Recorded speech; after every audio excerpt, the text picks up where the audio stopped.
Gambaran orang munafik paling tidak bisa kita simpulkan dalam dua bentuk orang munafik dari kajian tadi itu. Dan masih banyak sebenarnya kalau kita simpulkan. Kalau kita tambah simpulan itu maksud saya. Tetapi kita ingin mengambil dua saja untuk catatan saya. Pertama, gambaran orang munafik yang bisa kita catat dari kajian tadi itu adalah yaitu sosok yang suka membalikkan apa? Fakta. Membalikkan pada peristiwa yang tidak sebenarnya. A dikatakan B, B dikatakan A. Yang kedua yaitu gambaran sosok seorang munafik yang memiliki kepentingan kuasa, memiliki kepentingan pribadi, tetapi dia selalu menggunakan agama, mencari panggung orang lain untuk kepentingannya sendiri, dibungkus dengan agama, mencari panggung orang lain untuk kepentingannya sendiri dibungkus dengan agama. Itu catatan yang bisa saya pahami ya, catatan yang bisa saya pahami. Lah,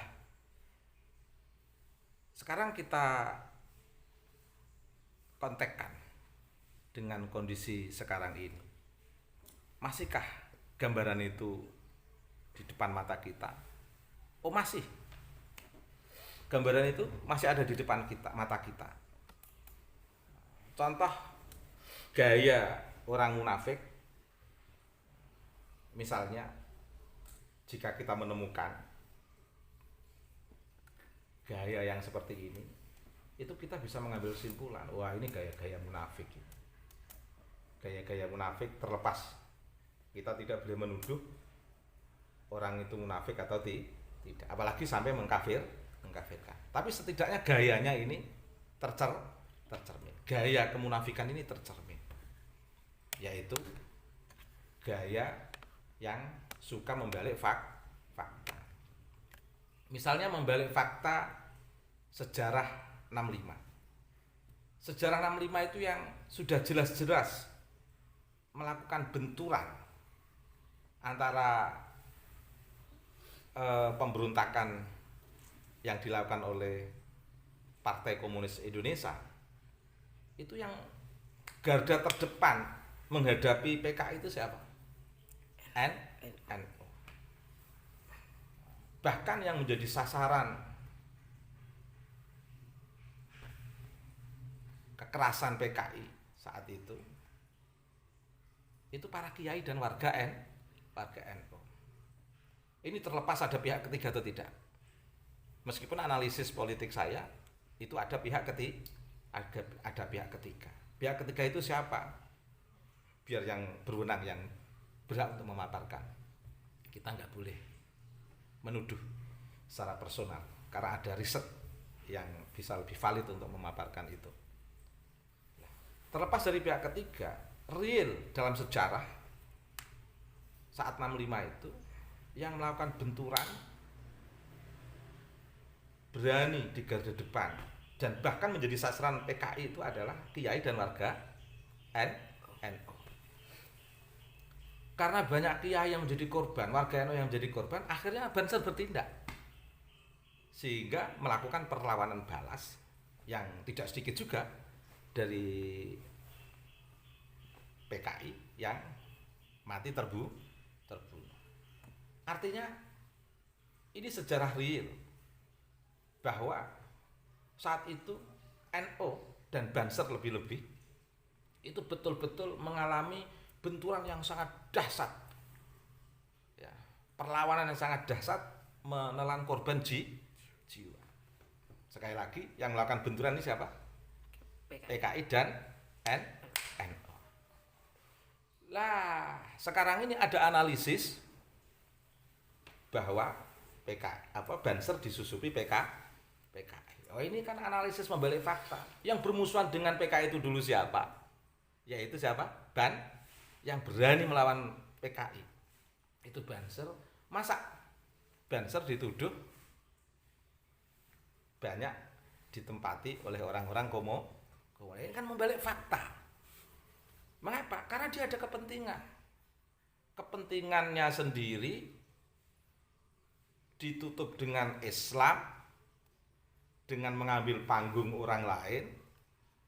Jadi seakan-akan dia itu pejuang Islam, tapi dia punya kepentingan mengambil panggung orang lain. Panggung yang melawan komunis itu hanya Banser saat itu.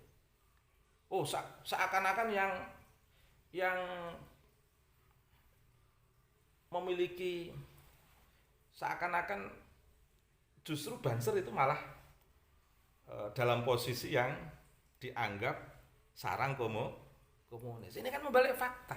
Nah, berarti kalau ada orang mengatakan Banser sarang komunis, kalau ada orang mengatakan begitu, sekali lagi saya katakan ini adalah kepentingan pribadi yang dibungkus dengan atas nama Islam untuk mengambil panggung yang pernah diduduki, yang pernah diperjuangkan para itu, yaitu panggung melawan komunis, melawan gerakan komunis.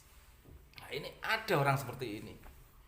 Kalau nggak ada, kalau kalian belum menemukan, tunggu aja atau lihat perkembangan. Tapi kalau ada gambaran orang seperti ini, itu contoh gaya orang munafik. Kepentingan pribadi dibungkus dengan Islam, dengan mengambil panggung orang lah. Panggung yang melakukan perlawanan dengan komunis itu adalah Banser. Dan yang menjadi sasaran komunis adalah kiai warga NU. Dan yang melawan terdepan gerakan komunis adalah Banser. Terlepas pihak ketiganya siapa. Sekarang Banser dituduh disusupi PKI. Ini kan nggak masuk akal. Justru logikanya menjadi terbalik seharusnya. Kalau ada PKI di Banser berarti tobat. Kecuali kalau ada Banser mengibarkan bendera PKI berarti su'ul khotimah. Tapi kalau ada orang PKI di berarti kan sudah itu mentok-mentoknya kalau terjadi. Sama kalau ada kiai santri, tadinya kiai, tiba-tiba membuat Partai Komunis Indonesia. Berarti itu apa? Su'ul khotimah. Tapi kalau ada dari partai anak cucu dari gerakan komunis kok masuk pesantren, berarti kan tobat lebih baik. Bukan malah logikanya dibalik. Ada anak PKI nyantri, dikatakan pesantren disusupi PKI. Bukan begitu logikanya. Kalau ada kiai membuat partai komunis berarti su'ul khotimah. Tapi kalau ada anak cucu PKI masuk pesantren berarti husnul, berarti sudah tobat. Bukan malah dibalik. Orang enggak ada seseorang yang membalik fakta, dan ini gaya-gaya munafik. Bagaimana cara membalik fakta mereka? Lah, pesantren sebagai tempat yang suci dan megah untuk mengantarkan orang melakukan suluk untuk berada dalam perjalanan suci, jalan lurus untuk mencari ridho Allah. Secara otomatis siapapun yang masuk sini adalah mereka yang mau bertobat untuk mendapatkan ilmu yang lebih baik. Bukan malah dihantam anak-anak PKI mondok. Nah, nggak boleh begitu.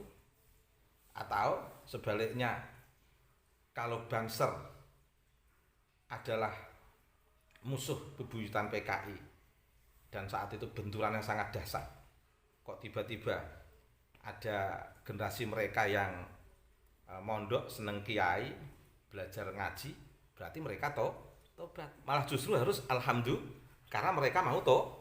Tobat, tidak sebaliknya. Malah tidak hanya orangnya yang diancam, oh, kamu tuan PKI, kamu tuan PKI, tapi pesantrennya malah justru dikategorikan pesantren yang banyak disusupi PKI. Lah kalau ada orang ngomong banyak pesantren disusupi PKI, banyak PKI yang menyusup di NU, banyak PKI yang menyusup di Banser, ini namanya membalik fakta. Artinya dia punya kepentingan pribadi yang dibungkus dengan Islam dengan mengambil panggung orang lain. Panggung menolak Partai Komunis itu siapa yang membuat panggung menolak Partai Komunis itu? Banser, NU dan warga dan Kiai. Kiai, Banser, warga NU ini membuat panggung untuk melakukan perlawanan terhadap Partai Komunis Indonesia. Kok tiba-tiba sekarang ada orang mengambil panggung itu dan membalik fakta tentang keberadaan Banser, Kiai, seakan-akan musuh orang yang mengambil panggung ini dengan alasan orang yang mengambil panggung ini ingin berjuang jihad di jalan Allah. Oh, ini membalik fakta. Sejarah konfrontatif, sejarah perlawanan itu terjadi antara PKI dan Kiai, NU dan Banser. Nah, sekarang ngomong kalau Banser disusupi PKI, nah malah justru baik kalau ada orang anak PKI yang mondok itu berarti tobat, berarti malah baik. Nah, ini ciri-ciri orang gaya-gaya munafik, atau kalau dalam sejarah Islam itu termasuk gaya-gaya Khawarij yang selalu menggunakan simbol agama, tapi sebenarnya tanpa mereka sadari, mereka dalam konteks ini adalah kaum Khawarij, tanpa mereka sadari mereka itu telah mengusir orang-orang yang betul-betul tekun di dalam agama, dikeluarkan dari mindset agama menurut pandangan Khawarij. Agama menurut pandangan Khawarij itu kan mengeluarkan orang-orang soleh dari Islam. Wah, orang soleh kok dianggap tidak Islam? Orang soleh dianggap musyrik, orang soleh dianggap kafir, orang soleh dianggap keluar dari Islam. Padahal sebenarnya dia sendiri yang merusak tatanan Islam, merusak sistem Islam, merusak kesalehan yang dibangun di dalam ajaran Islam, memakai nama Islam. Jadi orang yang seharusnya pantas sebagai orang muslim yang taat, condong tunduk pada Allah, dianggap keluar dari Islam. Islam menurut mindset Khawarij. Oh, kalau Islam dibangun menurut mindset Khawarij, bahaya, kocar kacir. Yang soleh, Islamnya tekun, dikeluarkan dari keberislaman, sementara dia yang sudah keluar dari akhlak Nabi, sudah keluar dari prinsip kewahyuan, menganggap dirinya yang paling Islam, mengeluarkan orang yang sesungguhnya taat dari mindset Islam menurut Khawarij. Wah, ini bahaya sekali. Nah, ini gaya-gaya kemunafikan ini, mengambil panggung orang lain untuk mengedepankan kepentingannya sendiri, dibungkus dengan Islam. Ini terjadi, bahaya ini sekarang ini. Nah, makanya kita harus cerdas dan hati-hati. Tidak semua orang yang menggunakan simbol-simbol Islam itu adalah muslim-muslim yang taat. Karena dalam sejarah zaman Nabi sudah ada, yaitu sosok-sosok munafik yang selalu mengidentifikasi Islam, atau kaum-kaum Khawarij yang mengidentifikasi Islam, tapi sebenarnya mereka itu malah merusak ukhuwah Islami, merusak sistem persaudaraan, sistem kebersamaan, sistem kesalehan yang diajarkan di dalam ajaran Islam, seperti yang dijelaskan dalam kewahyuan maupun yang diajarkan oleh Nabi Mustafa Muhammad SAW. Pokoknya kita nggak kaget. Mengapa? Karena zaman Nabi sudah ada contohnya. Seperti apa karakter orang munafik. Zaman sahabat sudah ada contohnya seperti apa karakter Khawarij. Dan sekarang di depan mata kita terjadi fenomena itu, kita nggak kaget. Jadi ciri gambaran orang munafik yang kita kaji tadi adalah orang yang suka membalik fakta. Yang kedua, orang yang memiliki kepentingan kuasa yang sangat kuat, mengambil panggung orang lain dengan ditutup Islam. Padahal sebenarnya dia orang yang merusak Islam. Dan gak usah kaget fenomena seperti ini. Ya, makanya kita ngaji biar nggak kagetan ya. Nah, baik, kita tutup dengan bacaan alhamdulillah.